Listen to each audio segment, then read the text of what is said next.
My name is Liz Kamlet, or Liz the Music Manager. My husband has no clue that I'm here, and he told me not to be alone with Jake Hogan. Don't be alone with Jake Hogan. Hi, welcome to Don't Be Alone with Jake Hogan. I am thrilled that you're here today, and we've got a great show for you. But before I get to the content of the show, I want to thank you guys for tuning in. I want to thank you guys for subscribing. So many of you subscribe every month. I get very excited. Please do me the favor of subscribing or liking or whatever it is that you do on whatever platform you are taking the show on.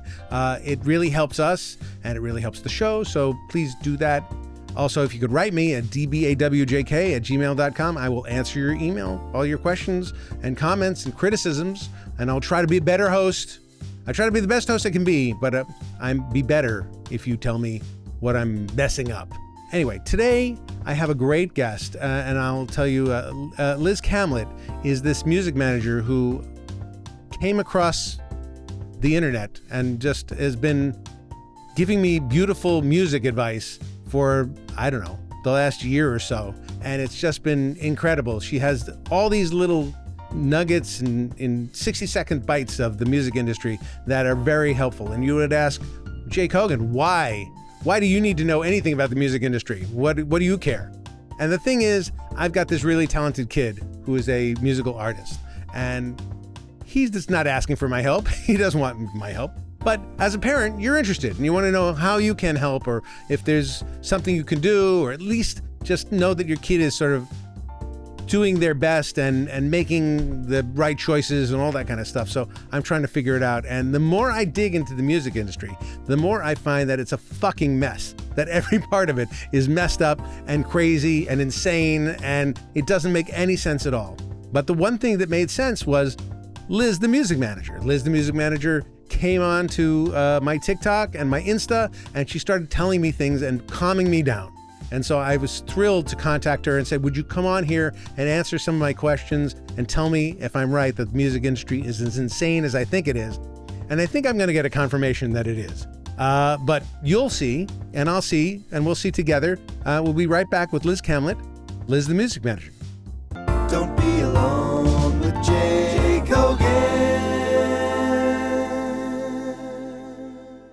Liz Kamlet, Yeah. Thank you for being here. Of course, Jake, thank you. You are, as far as I'm concerned, the expert on music, Yeah. in modern day music. As that's all I hear on my TikTok and on the YouTube, and I was listening to your podcast, and you're saturating the media with your musical expertise. But it's not that you're just great at media, which it seems you are, but you give really good advice, it seems. Thank you. Like, holy shit. Like very great advice and amazing stories about the music industry. And so let's start with how did you come by this knowledge? Like you went, come by this knowledge? Yeah, I mean, you're a music manager, but you were a Right. music executive. Right. Right. Where were you a music executive? Oh, well, so let me start from the beginning, Yeah, okay. basically. So I grew up on Long Island. Okay. Long I'm Island. sorry. That's okay. All right. What Yeah. part? Nassau County. Okay. It's a really small town called Hewlett, New right. York. And no one's ever heard of it, and that's okay, except for like one person named David Pomerantz. Have you ever heard of him? He's kind of really big in the Philippines. He had a big hit for Barry Manilow. Yeah. And he's the only person I've ever known to ever come from there, Oh, fantastic. which is crazy. Yeah, Yeah, we okay. did a show with him, and we freaked out and bonded. Okay, good. We did. You know, he's real nice. The Philippines is a place where people who sing melodic songs can make and a living. Mabuhay to all the Filipinos out there. Yeah. Mabuhay, and love Jollibee, and they always Yes. go like this, Jollibee. There's a guy we know named Dennis Lambert, who's a big sounds familiar. success. He wrote "Don't Pull Your Love Out on Me, Baby" and a million other songs. I've and been to the produced- Philippines. Yeah, I've done, in my entire career so far, I did, 36 countries in 3 years right before COVID. It was pretty crazy. So Yeah. let me start. Long Island, and then I got my bachelor's from the University of Colorado at Boulder in history and music technology. And during that time, that was in 2015 when I graduated, but I started my company, Winsong Entertainment, in 2011. Okay. And I started tour photography, websites, marketing, and I started working with James Taylor, Jackson Brown, Kenny Loggins, and also Jim Messina, but not at the same time. Okay. Well, sure. Well, they don't talk, so it's fine. Yeah. They don't talk. Right. So I worked with a lot of those artists, and it was great. And then I flew out here to do my master's at Cal State Northridge. I got a master's in music business, in music industry Were you involved administration. with James Taylor when he did those how-to guitar things inside the guitar? No. No, I did not do that. No. So I worked with him from 2016 up until about 2019, and he's the sweetest guy. Yeah. I love him. He's amazing. I've never met him, just think he's incredible talent. He's great. Yeah. And I think pretty much everyone I've worked for, I mean, I don't really talk to Jim Messina anymore after, I mean, he just, no. Right. He has a technology problem. I had a whole thing where I was working with James Taylor at the time, went down for a show at the Greek Theater, and he called me and said, hey, I'm doing a Zoom call in Australia at 9 p.m. And I said, okay. And so he's like, I need you up here. I'm like, you live in Santa Barbara. The Greek Theater is LA. I need, it was 5 o'clock. Right. And I said, there's just no way. And he's screaming at me. And I said, okay. And I drove as fast as I could up there. I was living in Montecito at the time. So let me just backtrack a little bit. So when I came out here in 2016 to get my master's from Cal State Northridge, I moved to Montecito.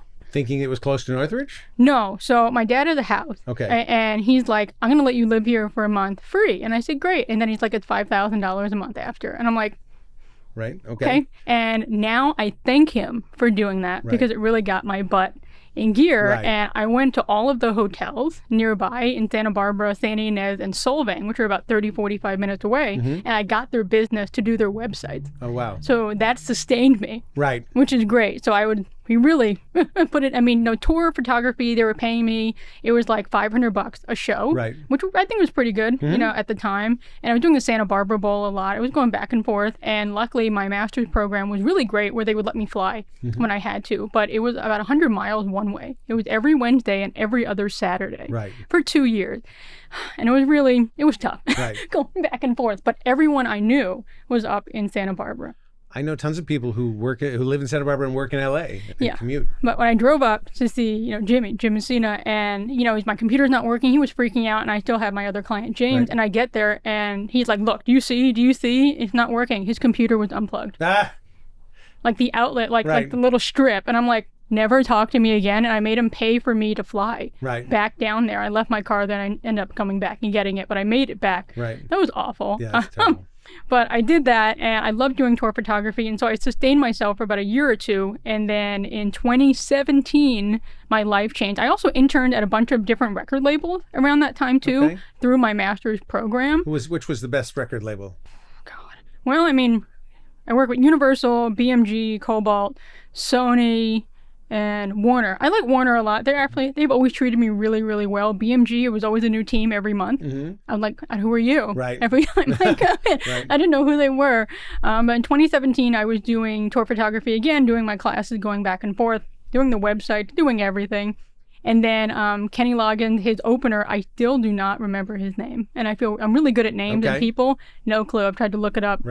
And he's like, hey, there's this guy playing in LA. And I said, you don't understand. I travel every Wednesday and every other Saturday. It's like 200 miles. I just don't want to do that, And he's like, no, you should go see this guy. And I said, okay. And he was playing at the Catalina Jazz Club. Oh, I love it. Right down the street. Right down the street. It's great. And I look him up, and he got Oscar nominations, Grammy nominations. He's got, sold millions of records. And I get there. And it's a big club. It seats about 400 and I get in the front, and there's no one there. I said, that's strange.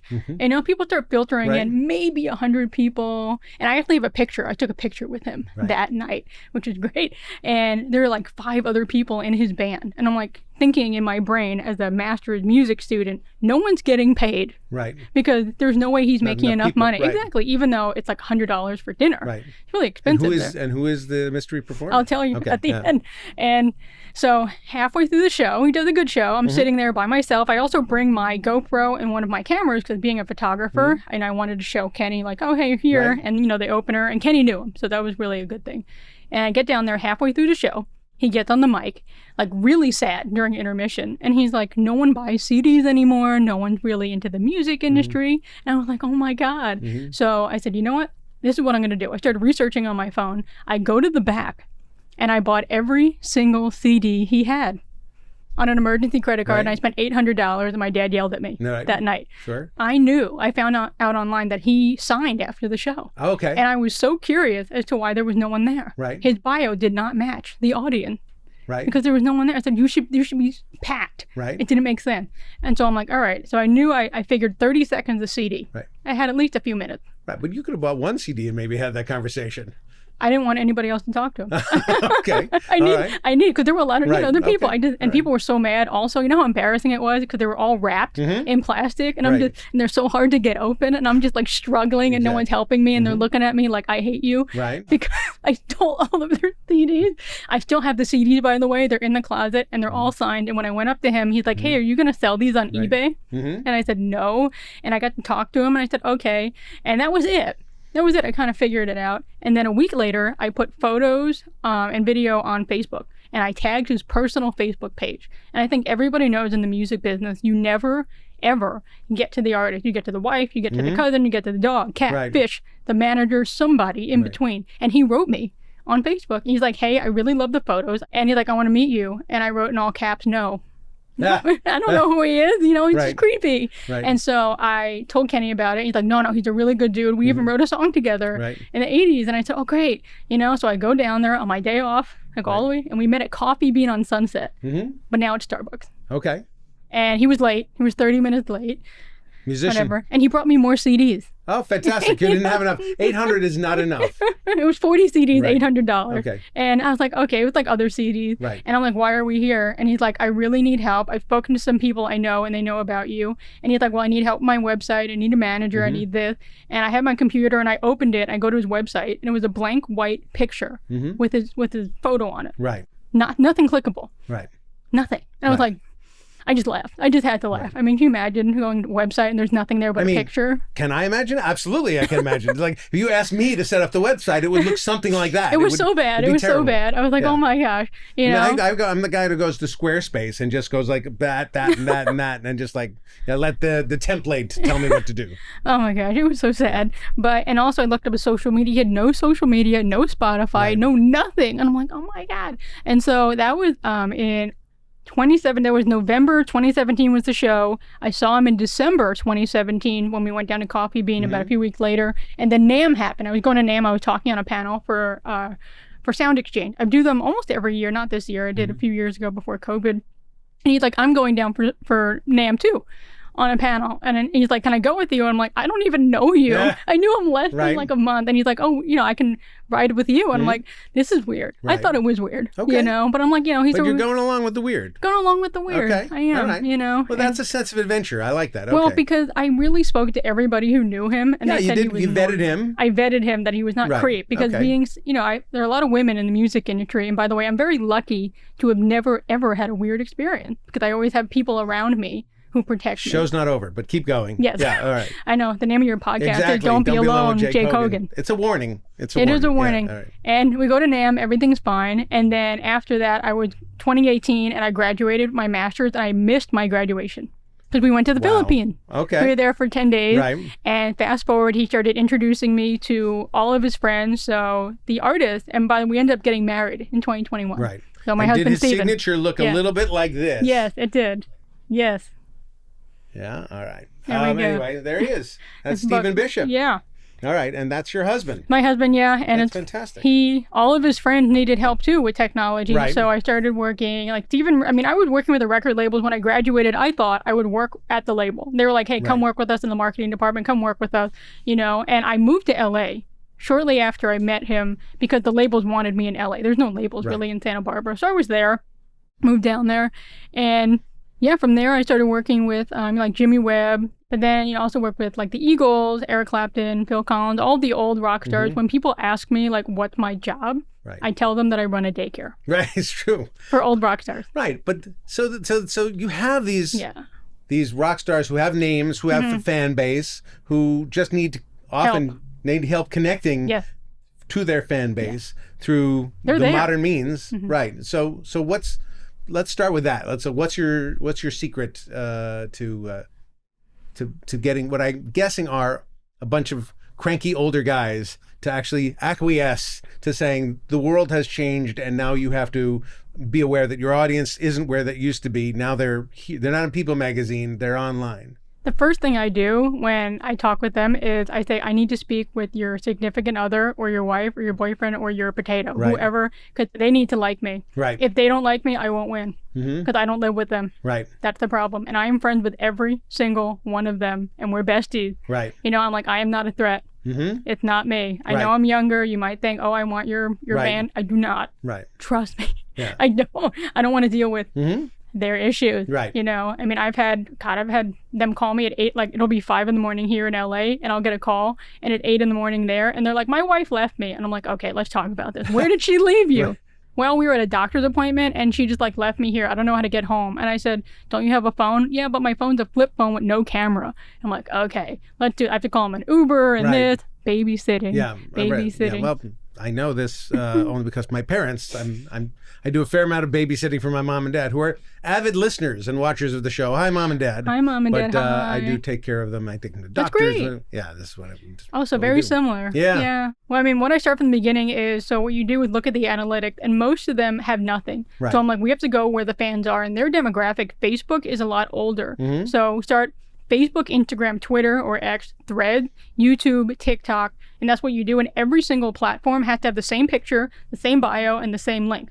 It has to be consistent because everyone has a favorite platform, Mm-hmm. you know, and you never know who you're going to get. Some people are not on Facebook, some people are not on Instagram, some people are not on TikTok. But why should it be the same and not customized for different platforms? Because if you go on Facebook and you see someone, oh, I know that person, I want Right. to follow them on Instagram, and then you go on Instagram and they don't have the same photo and the same bio, how do you know it's them? People. I got you. All right. You won't know it's them. All right. So you have to be consistent across all platforms always. And so that's what I do. I've set up everything also on Spotify. You have to verify that you're an artist. A check mark takes 2 seconds. Make sure you have a bio. Make sure that it's, you know, very put together and professional, because people see sloppy work. Right. They don't really trust things that are not really put together. You need to also have websites. The big thing, all of the artists, I built all of their websites. Right. And none of them really had websites. And if you don't have a website for Google and SEO, search engine optimization, you will not be found. So you came by this knowledge Right. through all this education. It sounds Yeah. like I also have another degree. I saw that at Harvard I University. do. I love learning. I'm Right. big on learning. And it was 2 years, and I had to take the GRE again. Right. And I was like, oh my God, it's Right. been so long. It's been so long. And luckily, I did not have to go there, Okay. which is crazy. They said, you can do it from home. And we made a deal. I made a deal with the dean of the college, and they said, we really want this person, I can't mention who it is, this person to play at our university.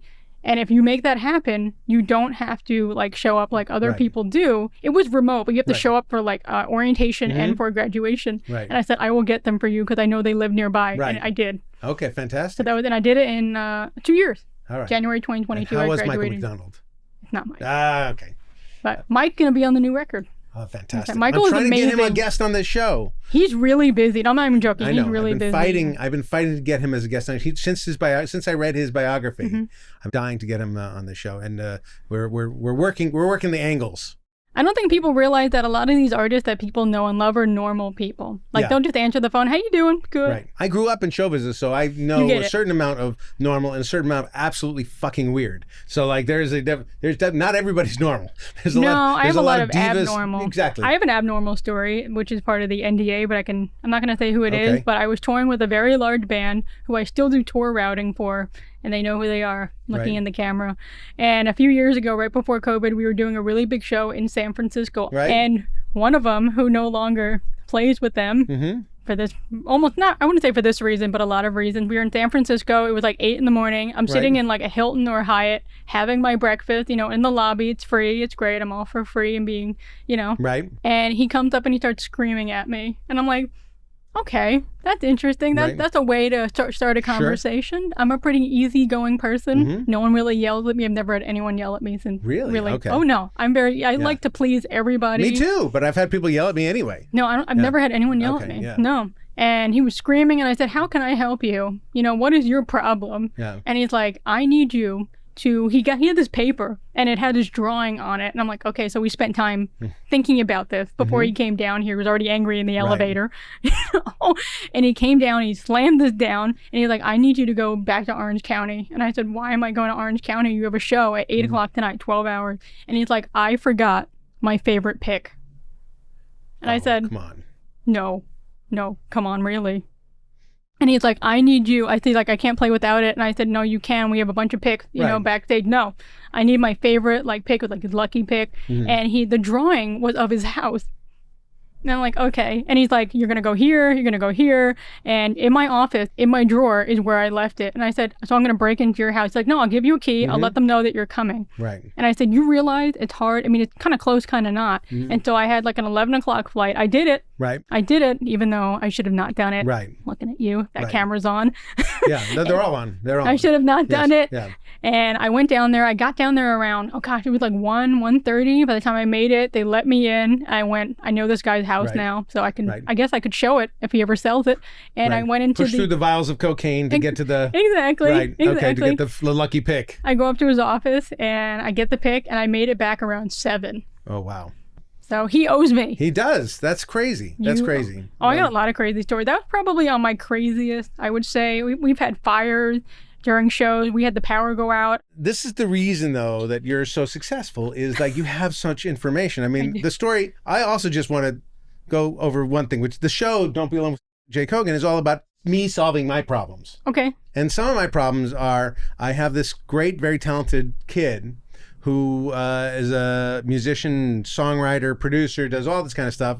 And I have no clue as to anything that I can do as a dad to help him. Okay. I know he's got to do everything himself because he's the artist. But, you know, parents who want to support, what can we do? So I have a million questions about how the music industry works. I think I kind of know how it used to work, but I don't think I know how it works You can ask anymore. me any question you want. I mean, So I'll bill you for your time. That's fine. I I'm would just kidding. love that. I'm just kidding. I'm your therapist now. I bought your book. I know. I was going to give it to you for free. I know. I bought it. So let's talk about aspiring artists who are starting out now. Well, nothing happens overnight. People think that success happens overnight, and it does not. What Charlie's doing right now, and he is talented, but there's a million talented people out there just like him. And he's your kid, and you want to help him, and I'm going to help him. Yeah, oh great. And I will help him. Fantastic. But he needs to understand that there are a million other people just like him, and he has to beat those people. Right. And with knowledge, you can. Right. You can't beat those people. You can't get ahead of the game and get where you want to be and actually make a living from music. The number one question I get from people is, how do I make a living from music and nothing else? Right. And 99.9% of people will never make a living from music because they don't understand song registration. They don't understand networking. They don't understand determination, discipline, hard work. You were saying you've never seen anybody get to where they're going before like 6 years. Yes. So I polled all of my artists that I work with, and every single one said 6 years. Yeah. That's how long it took for them to make it, break it, whatever, shake it, you know. So how does somebody in the music business try to connect with people? Where should people go to be connecting with people? Well, how much money do you have? No, I'm just kidding. A lot.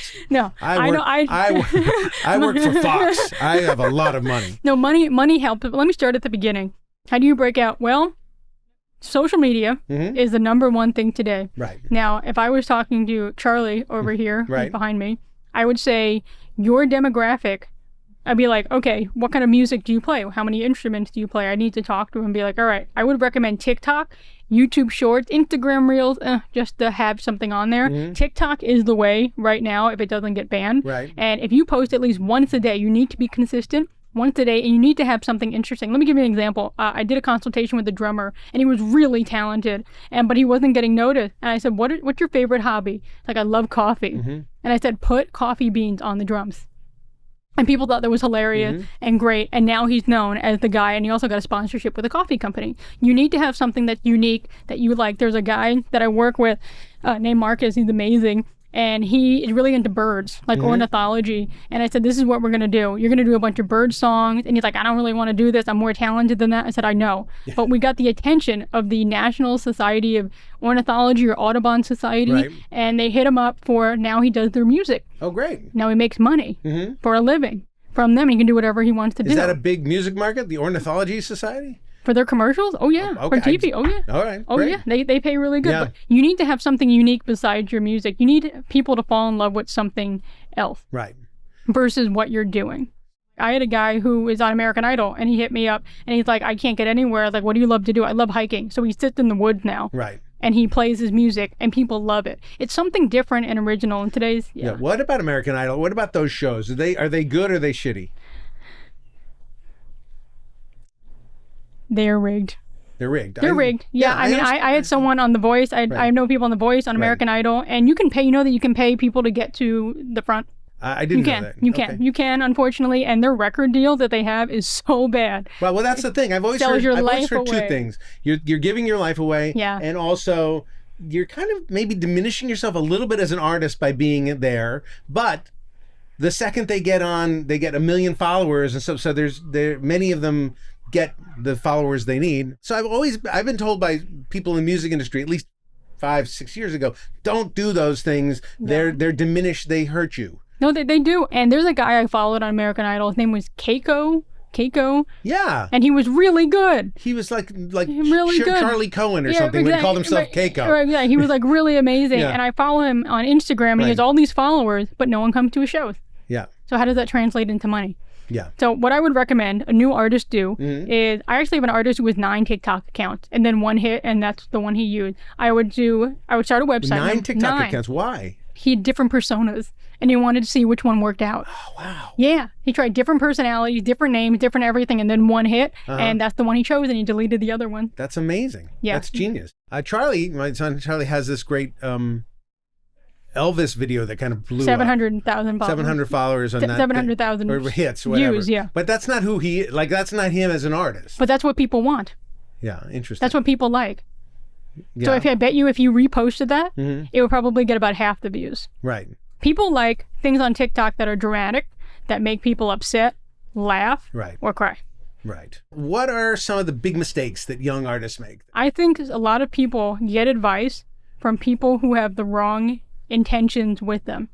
Like, I always say, you want a manager, like me as a manager, you want to walk into a room as a manager and share your artist, share your client. Like, when there's a room full of opportunities, you want to make sure that your manager is going to talk about you and not themselves. Right.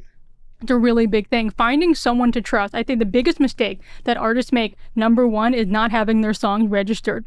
Right. That's before anything else, before choosing the wrong manager, before choosing the wrong lawyer. Because here's the thing. Let's say you put out a song. Right. And you put it out on the internet. I'm like, oh, this is great. I'm ASCAP.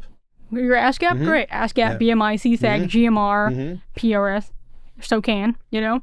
And so let's say you put that out, right? And you don't register it. I steal it. You can't prove it. Right. I did it first. And by the way, mailing it to yourself did not. Okay. That's not legal. I asked my lawyer about that before I came here. Okay. Having a great entertainment lawyer is great. Usually the good ones are $500 an hour. But it's better to spend $500 an hour versus $500,000 on legal fees, in a way. Right. So number one would be song registration. If you don't know how to do that, I think there's a free article that I put on my website on how to do that. Right. So, and also copyright. Do you need to copyright your music? Yes and no. It costs $35 per track through the Copyright Office, or there's a site called easysong.com where you can do it. They'll do it for you. Right. And it's really cheap and easy. You should do that. Everybody should do that. Everyone should do that. And what's interesting, people like, when do I copyright? Copyright it right after the song comes out, so you have a date of recording. So a date of release. I'm sorry, date of release. You're right, yeah. What about, like, you said, that the online presence is the most important thing, but some people I know make their living through sort of trying to book themselves and performing and then sell merch or something like that. They're sort of, squeaking by with that. Yeah, so merchandise does sell at shows. I always say, if you're an artist, wear your own merch. Because you need to promote yourself all the time. When artists go on stage, wear your own merch, because people want to be you. Right. They want to be in your shoes. Definitely. That's my whole life. People want to be me. That's the whole thing. What size are you? This is the Jake Hogan uniform. You can buy this on my website. Yes. Perfect. With the hat and everything, and the watch. The fake beard, the whole thing. $29.99. Perfect. Yeah. Okay. Now for booking agents, I know a lot of booking agents. You know what the number one question they ask when I bring them a new artist? Yeah. As much as they love me, they will not take anybody unless they're like, hey, how much can they sell? Right. That is all they care about. How many tickets? How many tickets can you sell? And if they're like, well, they can only sell 50 tickets, but they can sell 50. You need to know your market. What markets are you popular in? New York? Is it Miami? Is it Oklahoma? Is the middle of nowhere? If you can sell 50 tickets and they have other artists on their roster that are struggling in those markets, they will put you. They will have you open. Right. Well, that's a really big question. How do you open for bigger artists? I'll get to that in a minute. But if you can sell 200 tickets, you can get a booking agent. Right. No problem. Because the booking agent takes 10%. By the way, percentages for a manager, 20% is too much. Anyone who tells you 20% is lying and they are a crook. I'm sorry, 15% is the standard. Okay. Some people try and take 20, 25%, even like Colonel Parker for Elvis, Sure. 50. That Right. guy, oh my God, he was awful. Terrible The manager, publishing- but a good businessman. For himself. Yes, exactly. For himself. Yeah. I mean, not a lot, but Right. no, I would not do that. So I would say 15% for a manager, Right. 10% for a booking agent. You need to understand that when you're booking shows, 25% goes away. Right. If you're love writing original songs, it's kind of feels like you're cheating if you're singing covers, I think. Yeah, but Shawn Mendes did it, and that's how he got famous. No, I understand. You know? What if you, in your heart of hearts, you want to be a songwriter? You know the only way you're going to get your stuff out is if you're a singer. Right. You have to show your wares somehow. Mm-hmm. But then you want to get your music to other people. How do you? What's the way to do Well, that? I work with all of the great songwriters, pretty Right, like much. Jimmy Webb, you just spoke. Of course, Jimmy, and and Jimmy doesn't have Glenn anymore. Yeah. Unfortunately, Glenn Campbell passed away. Glenn was his voice. Right. You know, when you look at like Burt Bacharach and Hal David, Right. Dionne Warwick was their voice. Right. You know, you have Bernie Taupin, Elton John. Right. Elton's the voice. You know, so you could team up with somebody who is a singer, or you could be. I would team up with Elton John. Who wouldn't? I would absolutely. I would. Let's make that phone call. We should make that Yeah. phone call. But I mean, gosh, what do I do? Yeah, I mean, so as a songwriter, you could like Burt Bacharach would go on tour by himself. If you're a songwriter and you're like, I don't sing, Right. I sound like shit. Right. What am I gonna do? And Burt Bacharach did sound like shit. He and yet did. he recorded albums. But no one cares. I know. No one cares. But you know, I mean, like the GOAT songwriters that I think the Right. greatest of all time would be the Bergman. Yeah. Alan Maryland. Alan is 99 years old and he still writes. Yeah. Do you know that? And he Yeah. still emailed. Alan emailed. He's great. But as a songwriter, so you can go on like Fiverr, Fiverr, and you can hire people to perform your music Right. if you would like. And you can put it on your website and be like, these are the songs that I have written. Right. But if you're really a struggling songwriter and you're like, I don't want to do that. I just want to be famous. I want other people to cover my stuff. How are they going to hear it? So let's say you came to me, Right. I'm a famous artist, and I'm like, okay, shoot your shot. Right. And you're like, I write songs. And I'm like, great. Can I hear them? Right. I don't have them. Here are lyrics. Right. That's not going to float my boat. Right. What do we think about record companies these days? In other words, I don't think they're necessary anymore. No, they are not necessary. Oh my God, I could show you record agreements that would make you jump out that window. Well, don't show them. Okay. I don't want to Okay. jump out. There's a trampoline down But I there. mean, it really seems like that they're screwing you in a over. business of like placing the music that they made 25 years ago into movies, and then bilking money off of people who are touring and stuff like that. But 360 deals. they're yeah. not making new artists, and they're certainly, and if they are, they're ripping them off on the way.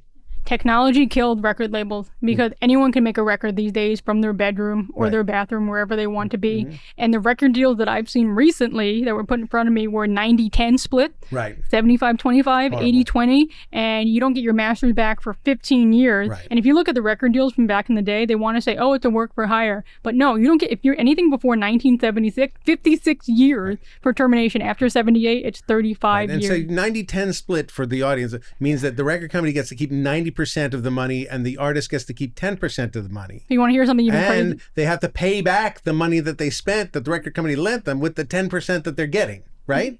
You took the words out of my mouth. I mean, It's so horrifying. dumb. And they're like, Right. oh, we're going to do this for you, do that for you. But you do not need a record label these days. You think you do. You can hire your own PR company. PR.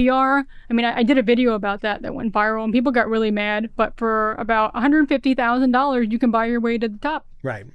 That's not an investment I want to make. No, I wouldn't do that. No, but there are PR people for $2,000 a month, $1,500 a month, and you're Right. like, oh, they're not necessary. Well, you need something to promote. Right. They can get you into the magazines, but you have to do the rest of the work. And is that valuable to be in a magazine, to be promoted that way versus It's good TikTok? for your website. Okay. Yeah, because it builds credibility. All right. You need credibility. What if you hate making TikToks and these kind of things? Do you hire somebody to help you do it? You can, or you can just be faceless. Right. A lot of people do that. There are a lot of people who don't show their face and they just play music. Right, but I'm saying like it's not that you hate your face. It's Right. just like you find it onerous. Just like every day, have that conversation with strangers online. You're gonna have to tell yourself, once I become famous, I won't have to do that anymore. Okay, but that's just the price. That's the price of admission. It's not 1975 anymore. Right. Managers. Publicity agent, managers. Who's the most important person to find to help you go forward? Entertainment lawyer. Entertainment lawyer. So Number there's- one. Entertainment Number lawyer. one. So there's personal manager, Right. there's business manager, Right. there's PR, and then there's entertainment lawyer, entertainment attorney. If you have a great entertainment attorney, Mm-hmm. you can take on the world.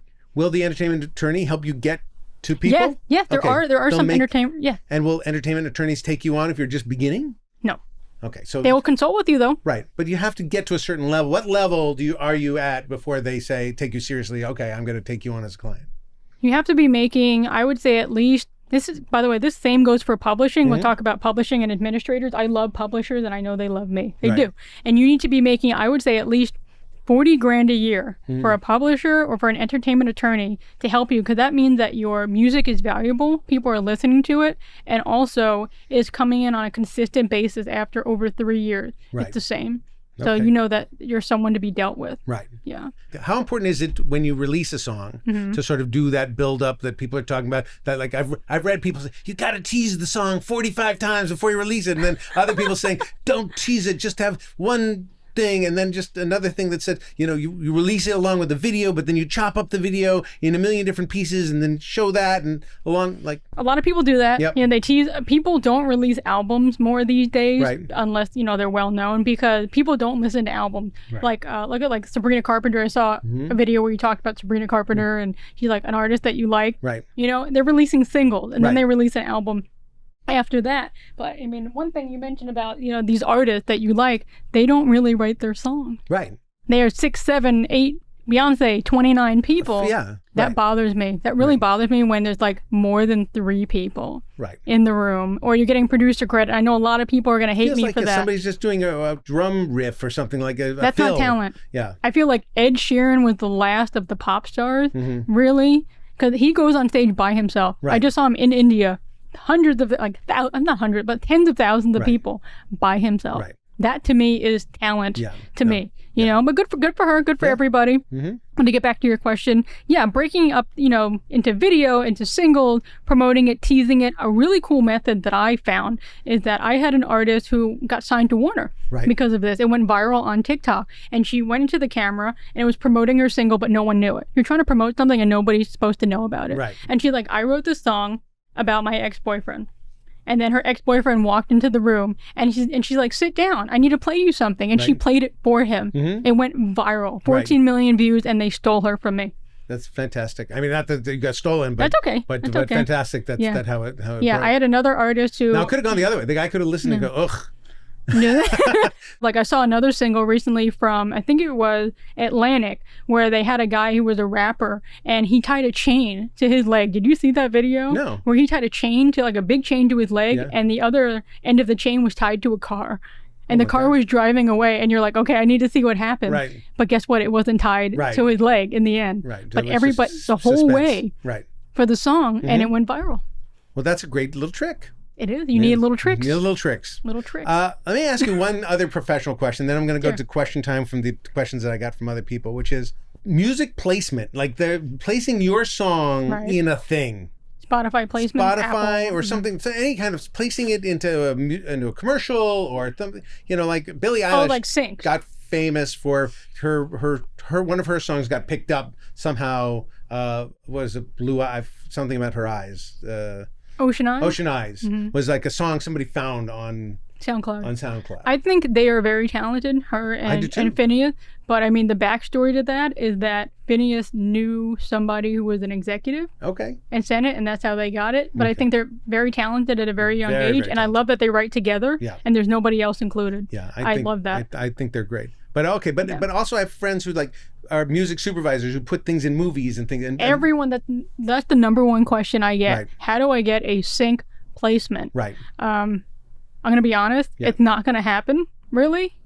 And if you want it, if you want it to happen, become a music supervisor. Right. But what I would recommend that you do is become friends with directors. I have a lot of friends who are directors, and you can give them your music for free. Right. Say, hey, here, use my music. Use it as temporary music. But it is interesting to temp track what you said, because I've used songs for a temp track, and eventually, if you hear it enough, you want the song you heard, In the not film. not the new song, Right. but like the song. Give me a song like this for now, and then that becomes the song you want. So here's question time. It's question time. on the one hand, people think that authenticity as an artist is necessary, but on the other, some of our biggest pop stars have these very clearly cultivated personas that appear to go against authenticity. How do you view the role of authenticity in the music industry, and do artists have to be authentic? That is an excellent question. Whoever asked, that was really a great question. They start out authentic. Everybody starts out authentic until someone comes by and turns it sour. Right. I'm going to be honest. So I think everyone starts out who they are. They're authentic. Fame and fortune can sometimes change people. There are a lot of people who stay the same. Their morals stay the same. Their friends stay the same. Nothing changes for them except they go on big stages, get a lot of money, and come home to the same house they've lived in for 50 years. Right. So there are other people who love it, who chase fame. I feel like authenticity today doesn't exist anymore, unfortunately, because of the world that we live in through social media.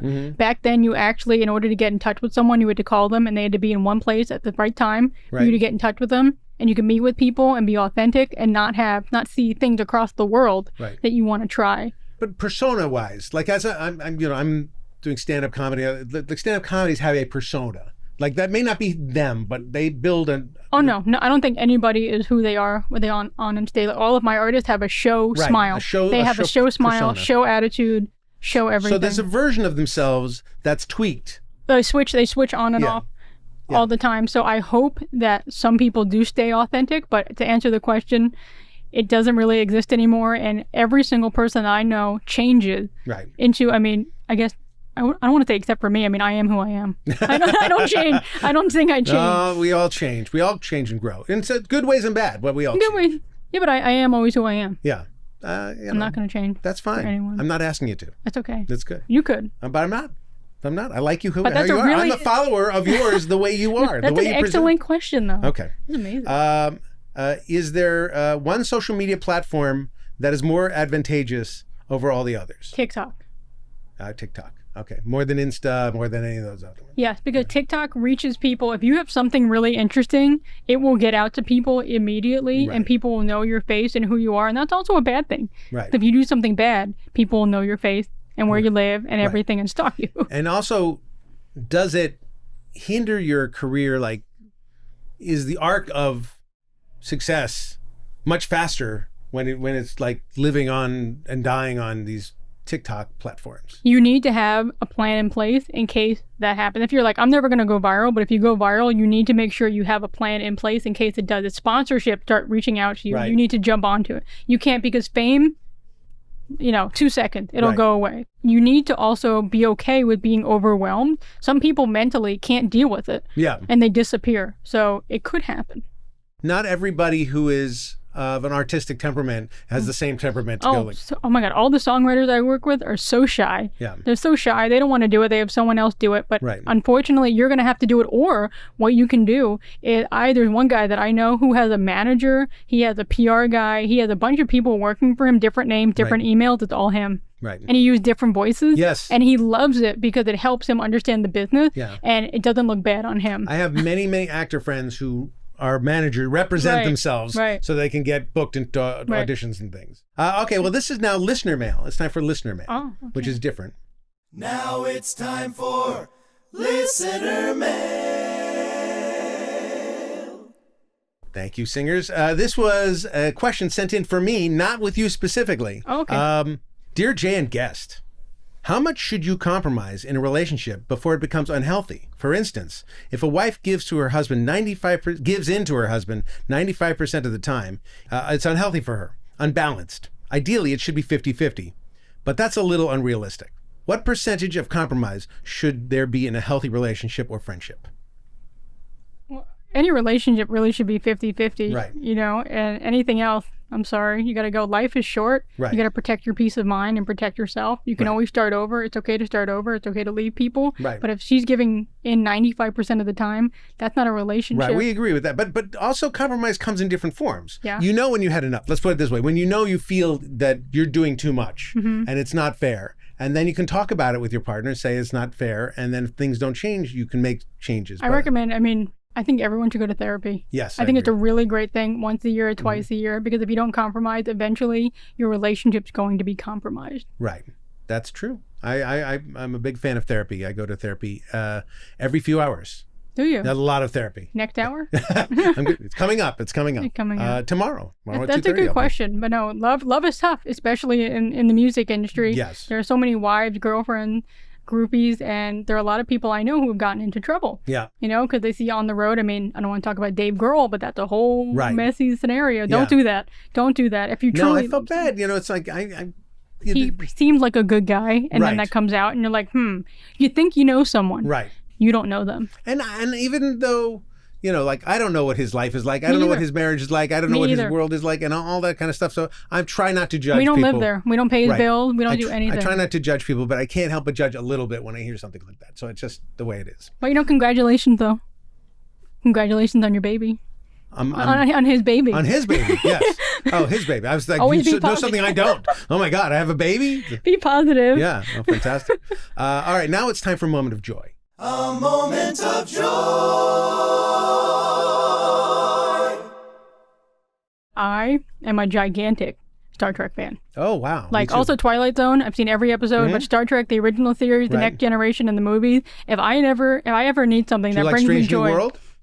Yes, Strange New World and Picard. Okay. Picard's great. But if I ever need some joy in my life, Star Trek 4, The Voyage Home, the one with the whales. I can watch that 1,000 times over and laugh and laugh and laugh. Okay. Yeah, all right. it's weird, That's I the know. weirdest thing I've ever It's heard in my weird, life. yeah. Yeah. Because it may be the worst Star Trek movie of them all. No, Star Trek, the first Star Trek one, the Motion first Picture one, don't is even terrible. go there. But yes. All right. But the It's like the one with it's the whale. funny, with the It's in San computer, Francisco hello and- computer. Oh, I've seen them all. Believe me, I know which one you're talking about. I mean, the second one was like really like crazy. The third one was depressing. Yeah. The fourth one was weird. I Right. mean, the whale. And the fifth Wrath one, of Khan for me. Wrath that of was Khan. great. No, that was a really good. I Yeah. mean, it's the Ricardo Montalban, Yeah. the original. It's Yeah. crazy. Fantastic. All right. Well, thank you very much for being here. Of course. I really appreciate you. Oh, I mean, you have a million things to say, and I'm sure we didn't get to half of it or a fraction of it, but I watch you all the time. Is Liz the music manager online? Yeah, Liz, the music manager on Instagram, on TikTok. Right. Yep. And then your podcast is called. Oh, I don't even remember what it's called. It's called anyway. It's just called Kamlet, Liz, the music manager. Liz the Music Manager podcast, which is Yeah. also I fantastic. just finished my last season. We were taking a break for a few months. But it's fascinating, and she's got Yeah. all this great information. If Yeah. you like the inside view of the music industry, you're the person, and you have that book that you wrote that we bought. It was online. Yeah, online. You can download it. You It's can called download the, it all. Another sort of the how to survive the music industry. So thank you for being here, Liz. I appreciate love it. it. I can't wait to someday. I'm going to call you up and Call me. hound you for tickets and other things and advice. And thank you for being here, for joining us at Don't Be Alone with Jake Hogan. If you have any questions or comments, please write to me at dbawjk@gmail.com. I take all suggestions, all criticisms. I just want to contact. That's what Liz is talking about. It's like you have an audience and you want to have contact. So I want to contact you. So be part of it and write me questions for my listener questions and all that stuff. And we will see you next time. Don't be alone with Jake Hogan.